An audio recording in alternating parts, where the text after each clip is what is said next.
যদি বাংলাদেশী তেওঁলোকক বাংলাদেশত পঠাই দিব লাগে হয় উদাহৰণ আছে উদাহৰণ হেমন্ত বিশ্ব শৰ্মা ডাঙৰীয়া চৰকাৰখনে পঠাইছে আজি জল পটপট হ'ব অধ্যক্ষ মহোদয় আজি জল পটপট হ'ব ধৰ্মীয় সংখ্যালঘুৰ জনসাধাৰণে আজি বুজি পাব আচলতে তেওঁলোকক কোনে ভাল পায় কোনে বিচাৰিছে যে তেওঁলোকৰ সমস্যা সমাধান তেওঁলোকে আজিৰ এই চৰকাৰৰ ওচৰত ব্ৰত ইনে স্বীকাৰ কৰিব লাগে অধ্যক্ষ মহোদয় তেওঁলোকে স্বীকাৰ কৰিব লাগে যে একমাত্ৰ যদি মানৱতা আছে এইখন চৰকাৰৰ আছে মাননীয় মুখ্যমন্ত্ৰী মহোদয়ৰ আছে বিদেশীৰ কথা বুজি কোৱা হৈছে একমাত্ৰ মানৱতাৰ খাতিৰত মানৱতাৰ দৃষ্টিত যদি কোনোবা চৰকাৰে চাইছে একমাত্ৰ ভাৰতীয় জনতা পাৰ্টিৰ বৰ্তমানৰ চৰকাৰখনে চাই এই ডিটেনশন ক্যাম্প আৰু ডি ভোটাৰ স্যাৰ জন্ম কৰ পৰা হৈছিলে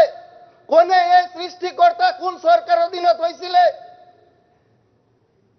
আৰু সেই চৰকাৰৰ দিনত হোৱা সেই দলৰ সদস্য ইয়াতে বহি আছে তেওঁলোকে আজি সমালোচনা কৰিব বিচাৰিছে বৰ্তমানৰ চৰকাৰখনক কিন্তু তেওঁলোকে নিজৰ বুকুত হাত ৰাখি পেলাই ক'ব লাগে যে সেই সময়ত যি চৰকাৰে এই ডিটেনশন ক্যাম্প আৰু ডি ভোটাৰ আনি কিছু বিদেশীৰ নামত ভাৰতীয়সকলক হাৰাশাস্তি দিলে আৰু সেই দলৰ সদস্য হৈ আজি ভাৰতীয় জনতা পাৰ্টিৰ চৰকাৰখনক সমালোচনা কৰাত তেওঁলোকৰ মনত এবাৰো প্ৰশ্ন জগা নাই নে এবাৰো তেওঁলোকে ভাবা নাই নে যে সঁচাকে আমি সেই জাতি কেন্দ্ৰীয় বিজেপি চৰকাৰ আৰু অসমত এছপি চৰকাৰ আছিলে তেওঁলোকৰ এই কমিউনিটিৰ পৰা আমি বিলং কৰো নে নাই এই কথাটো কিন্তু তেওঁলোকৰ মনত নিজকে এবাৰ প্ৰশ্ন কৰিব লাগে সন্মানীয় সভাপতি মহোদয়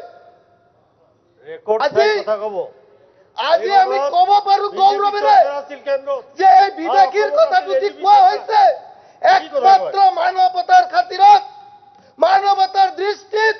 যদি কোনোবা চৰকাৰে চাইছে একমাত্ৰ ভাৰতীয় জনতা পাৰ্টিৰ বৰ্তমানৰ চৰকাৰখনে চাই তেওঁলোকে এই চৰকাৰখনে জামিন দি হলেও এইখন তেওঁৰ নিজৰ সংসাৰত নিজৰ ফেমিলিৰ লগত থকাৰ সুব্যৱস্থা কৰি দিছে মাননীয় মুখ্যমন্ত্ৰী ডক্টৰ হেমন্ত বিশ্ব শৰ্মা ডাঙৰীয়াই তেওঁলোকে আজিৰ এই চৰকাৰৰ ওচৰত ব্ৰত ইনে স্বীকাৰ কৰিব লাগে অধ্যক্ষ মহোদয় তেওঁলোকে স্বীকাৰ কৰিব লাগে যে একমাত্ৰ যদি মানৱতা আছে এইখন চৰকাৰৰ আছে মাননীয় মুখ্যমন্ত্ৰী মহোদয়ৰ আছে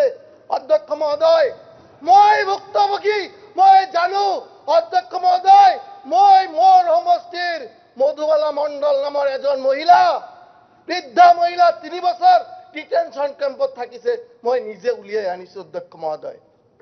তেওঁৰ নাম মধুবালা মণ্ডল কিন্তু মধুবালা নমদাসৰ কেছত তেওঁ ডিটেনশন ক্যাম্পত 3 বছৰ জেলত থাকিব লগা হৈছে অধ্যক্ষ মহোদয় তেনেকুৱা জ্বালা যন্ত্ৰণাৰে মই পাৰ কৰি ইয়াতে আহিছো মোৰ ঘৰত কাম কৰা যিজন মহিলা আছিলে তেওঁ ডিটেনশন ক্যাম্পত কোকৰাঝাৰৰ ডিটেনশন ক্যাম্পত আছিলে তেওঁ যেতিয়া ডিটেনশন ক্যাম্পৰ পৰা ওলাই আহে অধ্যক্ষ মহোদয় সেই ৰাস্তাতে তেওঁৰ স্বামীৰ এক্সিডেন্ট হৈ মৃত্যুবৰণ কৰিবলগীয়া হয় সেই ঠাইৰ পৰা মই উঠি অহা ল'ৰা অধ্যক্ষ মহোদয় প্ৰশ্ন হয় সেই সময়ৰ চৰকাৰক প্ৰশ্ন হয় আজি বহি থকা সেই দলৰ কেইজনমান সদস্যৰ ওপৰত যে সঁচাকে তেওঁলোকে বিচাৰিছে নে এই ডিটেনশন ক্যাম্প আৰু ডি ভোটাৰৰ ওপৰত আলোচনা হোৱাটো মই ধন্যবাদ জনাম কৃতজ্ঞতা জনাম মাননীয় আমিনুল ইছলাম জ্যেষ্ঠ ডাঙৰীয়াক ইমান ডাঙৰ এটা টপিক আজি ইয়াতে আলোচনা কৰিব লৈছে এই সুযোগ আমি পাইছো অধ্যক্ষ মহোদয় আমি এই চৰকাৰখনক সকলোৱে অসমবাসী হৈ ধন্যবাদ আৰু কৃতজ্ঞতা জ্ঞাপন কৰিব লাগিব কিছুমান সদস্যই বক্তব্যৰ মাজেৰে কৈছে অধ্যক্ষ মহোদয় যদি বাংলাদেশী তেওঁলোকক বাংলাদেশত পঠাই দিব লাগে হয় উদাহৰণ আছে উদাহৰণ হেমন্ত বিশ্ব শৰ্মা ডাঙৰীয়াৰ চৰকাৰখনে পঠাইছে কেইদিনমান আগত বাংলাদেশৰ পৰা আহিছিলে ৰফিকুল ইছলাম কালাম নামৰ এজন ল'ৰা মুস্কান আব্দুল ৰহমান আখতাৰ হোসেন সেইসকলক পঠাই দিয়া হৈছে এইখন চৰকাৰে পঠাই দিছে অধ্যক্ষ মহোদয় উদাহৰণ আছে উদাহৰণ আজি প্ৰশ্ন হয়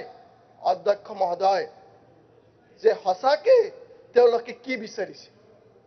তেওঁলোকে আলোচনাটো বিচাৰিছে নে নাই তেওঁলোকে যে আজি এইখন চৰকাৰক প্ৰশ্ন কৰে মই আশা ৰাখিম যে এই প্ৰশ্ন যাতে তেওঁলোকে দ্বিতীয়বাৰ নকৰে যদি সঁচাকে তেওঁলোকে বিচাৰিছে যে এই সমস্যাৰ সমাধান হ'ব লাগে তেতিয়া সেই সময়ৰ যি চৰকাৰখনে এই সমস্যা সৃষ্টি কৰি গৈছে সেই চৰকাৰৰ পৰা বা সেই দলৰ পৰা তেওঁলোকে নিশ্চয়কৈ যদি তেওঁলোকৰ অঞ্চলৰ সেই ভাৰতীয়সকলক যিসকলৰ নামত ডিটেনশ্যন কেম্পত ৰখা হৈছে যিসকলৰ নামত ডি ভোটাৰ নামেৰে তেওঁলোকক নোটিছ কৰা হৈছে সেইসকল মানুহৰ স্বাৰ্থত বা সেইসকলৰ মুখৰ পিনে চাই তেওঁলোকে সেই দলৰ পৰা নিজৰ সদস্য পদ ত্যাগ কৰিব লাগে অধ্যক্ষ মহোদয় মই আজি এই পবিত্ৰ বিধানসভাত ক'ব পাৰো যে এইবোৰ সমস্যা যিবোৰ আধাৰ কাৰ্ডৰ সমস্যা আছিলে যিজন মানুহ আধাৰ কাৰ্ডৰ কাৰণে বিভিন্ন চৰকাৰী আঁচনিৰ পৰা বাদ পৰিছিলে একমাত্ৰ যদি সেই সমস্যা সমাধান কৰিছে ডক্টৰ হেমন্ত বিশ্ব শৰ্মা ডাঙৰীয়াৰ নেতৃত্বত এইখন চৰকাৰে কৰিছে সভাপতি মহোদয় এইখন চৰকাৰৰ ওচৰত আমি অসমবাসী হিচাপে ভাৰতীয় হিচাপে চিৰকৃতজ্ঞ থাকিব লাগিব